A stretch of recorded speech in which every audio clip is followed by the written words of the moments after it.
नमस्ते दोस्तों and welcome back to kids fun time. आज हम बात करेंगे पैसों के बारे में, कैसे कमाएं, कैसे बचाएं और कैसे इसे ग्रो करें। इन्वेस्टिंग थोड़ा बड़ों वाला काम लगता है, पर सीखने के लिए कोई उम्र नहीं होती। सोचो, अगर तुम छोटी उम्र से ही हर महीने थोड़ा थोड़ा इन्वेस्ट करना शुरू कर दो, तो तैयार हो जाओ the treasure map to wealth 10 paths to prosperity through smart investments के लिए। चलो शुरू करते हैं स्टॉक मार्केट से, जो एक ऐसी जगह है जहां लोग और कंपनियां मिलकर पैसे का लेन देन करते हैं। यहां कंपनीज तुम्हारे पैसों के बदले अपने हिस्से का एक टुकड़ा देती हैं, जिसे हम शेयर्स कहते हैं। ये शेयर्स तुम्हें उस कंपनी का एक छोटा सा मालिक बना देते हैं। मानो तुम अपनी फेवरेट कैंडी शॉप का एक छोटा सा टुकड़ा खरीद रहे हो। जैसे तुम्हें हर कैंडी का स्वाद पसंद आता है, वैसे ही हर कंपनी का हिस्सा भी अलग होता है।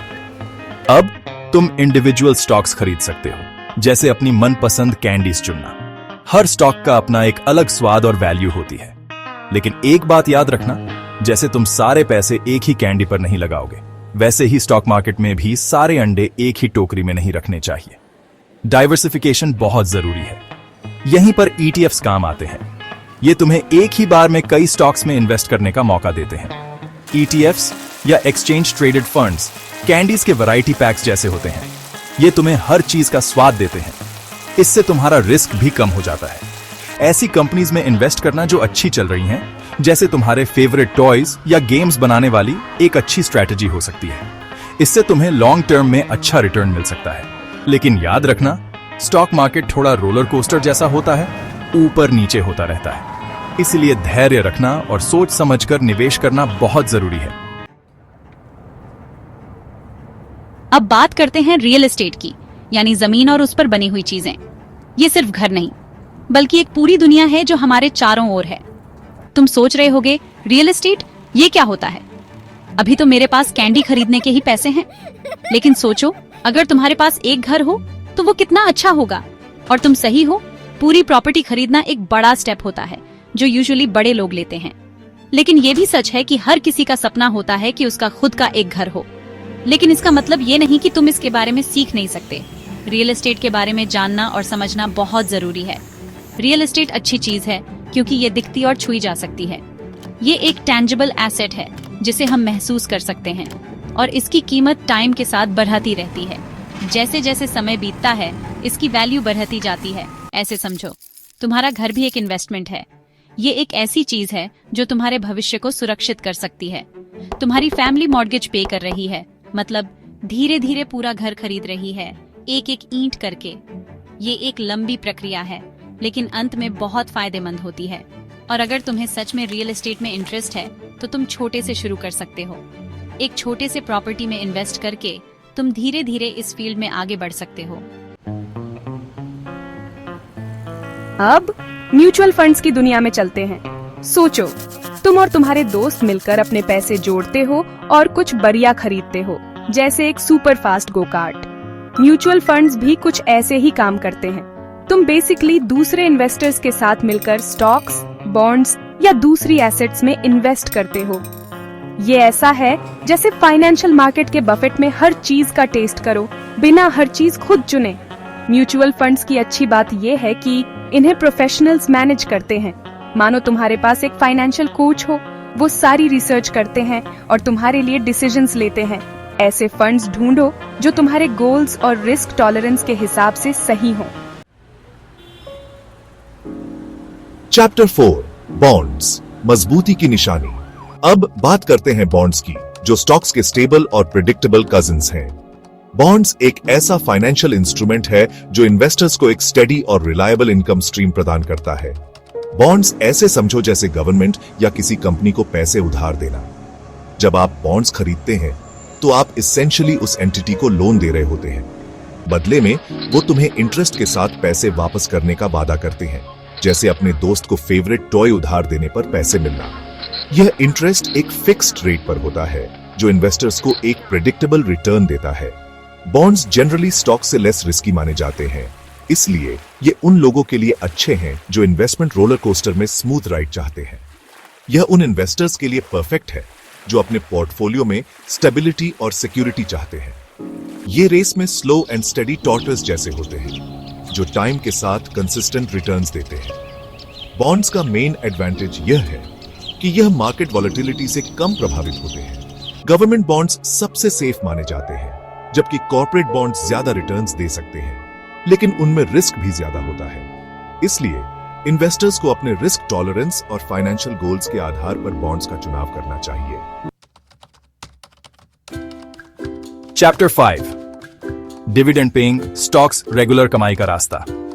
सोचो, तुम्हारे पास एक जादुई हंस है जो रेगुलरली सोने के अंडे देता है। डिविडेंड पेइंग स्टॉक्स में इन्वेस्ट करना कुछ ऐसा ही है। ये वो कंपनीज होती हैं जो अपने प्रॉफिट्स का कुछ हिस्सा अपने शेयर होल्डर्स के साथ शेयर करती हैं। मतलब तुम पार्ट ओनर हो तो तुम्हें थोड़ा बोनस मिलता है। ये ऐसा है जैसे अपनी फेवरेट पिज्जा प्लेस का पीस ओन करने के पैसे मिलना। हर कंपनी डिविडेंड्स नहीं देती, और जो देती हैं वो हमेशा के लिए नहीं देती। लेकिन ऐसी कंपनीज जिनका कंसिस्टेंट डिविडेंड पे आउट्स का लॉन्ग हिस्ट्री है, वो किसी भी इन्वेस्टर के पोर्टफोलियो के लिए अच्छी हो सकती हैं। Chapter 6 peer to peer lending. सीधा लोगों को उधार दो।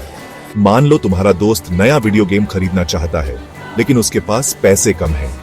तुम एक अच्छे दोस्त होने के नाते उसे पैसे उधार देने का डिसाइड करते हो, इस प्रॉमिस के साथ कि वो तुम्हें थोड़े इंटरेस्ट के साथ पैसे वापस करेगा। Peer to peer P2P lending का बेसिक आइडिया यही है। ये मिनी बैंक जैसा है, बोरोवर्स और लेंडर्स को डायरेक्टली ऑनलाइन प्लेटफॉर्म्स के थ्रू कनेक्ट करना।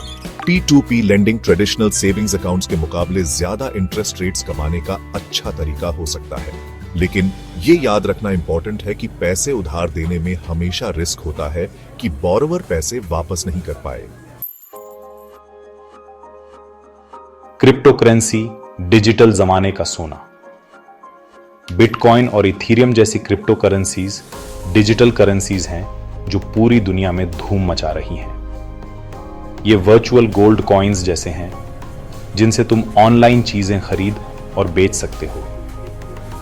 क्रिप्टो करेंसीज थोड़ी वॉलेटाइल हो सकती हैं, मतलब उनकी वैल्यू रोलर कोस्टर की तरह ऊपर नीचे हो सकती है, लेकिन उनमें बहुत ग्रोथ की पोटेंशियल भी होती है, जैसे किसी बड़ी टेक कंपनी में सबसे पहले इन्वेस्ट करना। अगर तुम क्रिप्टो की दुनिया में जाना चाहते हो तो रिसर्च जरूर करना, छोटे से शुरू करना और सिर्फ उतना ही इन्वेस्ट करना जितना तुम लूज कर सकते हो। चैप्टर 8 टाइटल स्टार्टअप्स में पैसा लगाना। फ्यूचर बनाओ। सोचो नेक्स्ट बिग थिंग में इन्वेस्ट करना, जैसे एक कंपनी जो फ्लाइंग कार्स या घर का काम करने वाले रोबोट्स बना रही है। स्टार्टअप्स में इन्वेस्ट करने का यही अट्रैक्शन है। स्टार्टअप्स नई कंपनीज होती हैं जिनके पास इनोवेटिव आइडियाज होते हैं और पूरी इंडस्ट्रीज को बदलने की ताकत होती है। उनमें इन्वेस्ट करना ऐसा है जैसे एक बीज बोना और उसे बड़ा पेड़ बनते देखना। लेकिन हर बीज की तरह हर स्टार्टअप सक्सेसफुल नहीं होता। चैप्टर 9 टाइटल कमोडिटीज, सोना, चांदी और भी बहुत कुछ। चलो बात करते हैं कमोडिटीज की, वो रॉ मटेरियल्स जिनसे हमारी दुनिया बनती है, जैसे सोना, चांदी, तेल और कॉफी और कॉर्न जैसे agricultural products. Commodities global economy के बिल्डिंग ब्लॉक्स जैसे हैं और उनकी प्राइसेस सप्लाई और डिमांड के हिसाब से बदलती रहती है। कमोडिटीज में इन्वेस्ट करना पोर्टफोलियो को डाइवर्सिफाई करने और इन्फ्लेशन से बचने का अच्छा तरीका हो सकता है। इन्फ्लेशन मतलब जब चीजें टाइम के साथ महंगी हो जाती हैं। कमोडिटीज में इन्वेस्ट करने के कई तरीके हैं, फिजिकल गोल्ड खरीदने से लेकर कमोडिटी ETFs में इन्वेस्ट करने तक। चैप्टर 10 टाइटल खुद का बिजनेस शुरू करो, अपनी किस्मत खुद लिखो। क्या तुमने कभी अपना बिजनेस शुरू करने का सपना देखा है, जैसे गर्मी में लेमनेड स्टैंड या अपने फेवरेट हॉबी के बारे में यूट्यूब चैनल? यह है एंटरप्रेन्योरशिप की स्पिरिट। अपना बिजनेस शुरू करना बहुत रिवॉर्डिंग हो सकता है। तुम खुद के बॉस बन सकते हो, अपने पैशन फॉलो कर सकते हो और कुछ स्पेशल बना सकते हो।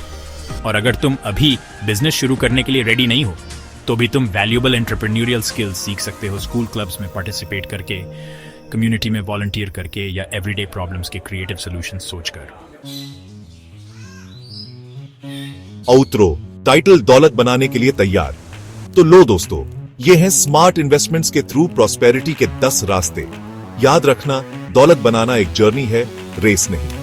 ये इन्फॉर्म्ड डिसीजंस लेने, डिसिप्लिन्ड रहने और सीखते रहने के बारे में है। छोटे से शुरू करो, कंसिस्टेंट रहो और सीखना कभी बंद मत करो।